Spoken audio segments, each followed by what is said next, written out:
Nous vous invitons maintenant, mesdames, messieurs, à un grand moment de télévision, puisque nous allons vous révéler comment s'est passée la première rencontre de Jean-Claude Bourret et de Nelson, d'ailleurs, aussi, avec les ovnis.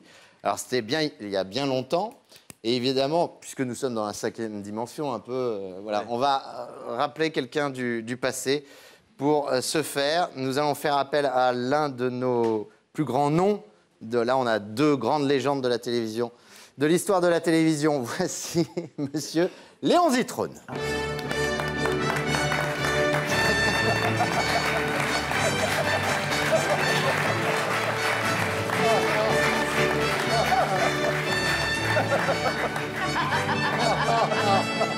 Mesdames et messieurs, bonsoir.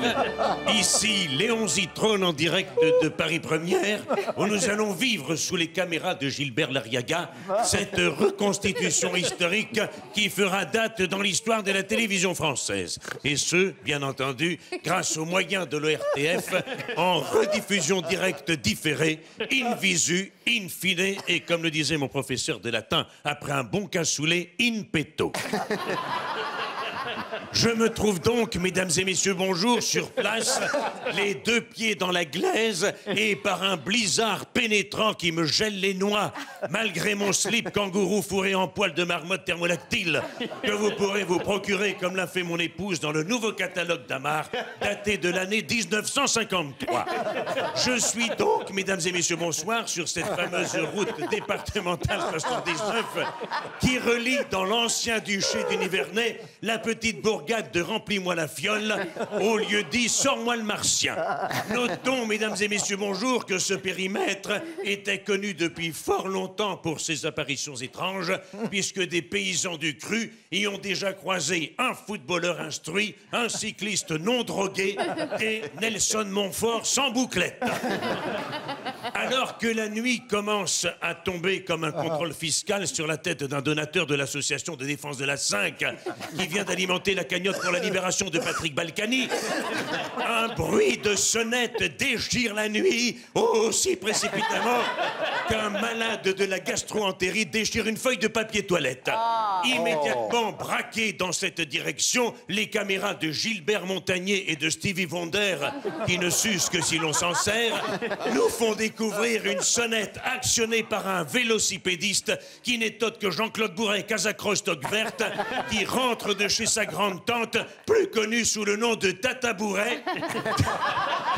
Tata Bourret de bar même, puisqu'elle tenait un estaminet qui s'appelait Mate-moi la soucoupe. Mais comme vous pouvez le voir sur votre écran, une lueur surnaturelle dépasse maintenant le jeune homme dans un halo jaunâtre qui fait penser à des phares de voiture, ce qui est normal puisqu'il s'agit de phares de voiture. Les phares d'une 2 chevaux, en l'occurrence, 2 chevaux qui ne pourront jamais gagner le tiercé puisqu'il en manque un pour faire 3.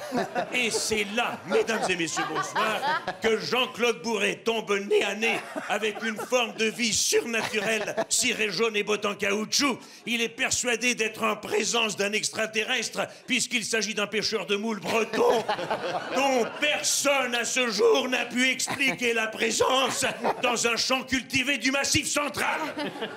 Surtout que le dit personnage, mesdames et messieurs, bonjour, se met à crier « Il est labouré, il est labouré !» sans que l'on sache au juste s'il parle du champ ou de Jean-Claude Bourret qui est descendu de son vélo sans perdre les pédales et qui est subjugué par la présence de ce petit homme jeune qui sent le varech et qui cherche désespérément à dépasser le phare de Plumeau dans le fion. Mais voici à présent qu'une vachette tombée du ciel accélère l'allure pour se porter à la hauteur de Guilux, chapeau de paille, veste à carreaux, qui vient de sauter Simone Garnier pour ne pas être interviewé par Nelson Montfort qui a retrouvé ses bouclettes en montant sur une brebis égarée.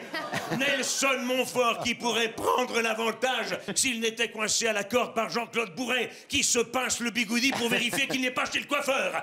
Je n'en mettrai pas mes jumelles à couper, mais il me semble que François Hollande, en selle sur Julie Gaillet, revient à couilles rabattues pour aborder le dernier tournant. Oh là là, c'est extraordinaire! Mesdames et messieurs, bonsoir. Voici maintenant qu'Alexandre Benalla, entraîné par Angela Merkel et monté par Emmanuel Macron, qui était pourtant dernier à l'entrée de la ligne droite, refuse de passer à gauche car il a peur du marin en ciré qu'il a pris pour un gilet jaune et qui arrive du Diable Vauvert sur un rond-point télécommandé du Cap Canaveral par le Pentagone.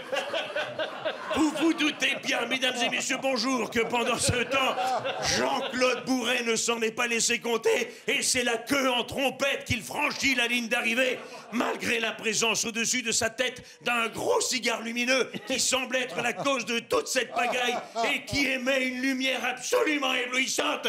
D'ailleurs, je n'y vois plus rien puisqu'on vient de casser mes lunettes.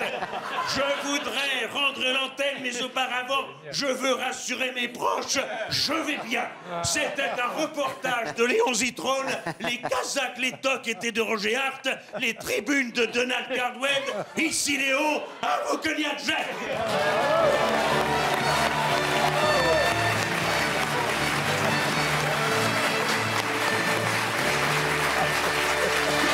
Léon Zitrone.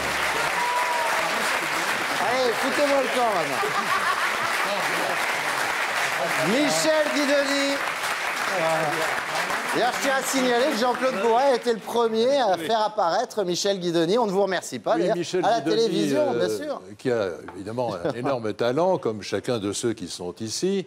Ne faisons pas de jaloux. Je l'avais repéré par l'intermédiaire d'un confrère qui m'avait dit, tu verras, il y a un petit jeune là qui est formidable. Et je l'avais fait venir sur TF1. Il y a longtemps. Et je l'ai fait venir également. Et je l'ai fait venir également sur la 5, où il avait un numéro extraordinaire. Il faisait défiler les présidents de la République comme ça en 4 ou 5 secondes. Il disait, je sais pas, 1957, le président de la République vous parle. Il se retournait face caméra, puis il disait, mesdames et messieurs, il faisait De Gaulle. Et puis, il faisait tous les présidents. Lui donnez pas de mauvaises idées. Et puis, il terminait en disant, le prochain président de la République qui se retournait, il avait un chéchu, il allait dire, ouais, les baies. Et il avait raison avant tout le monde. Donc déjà,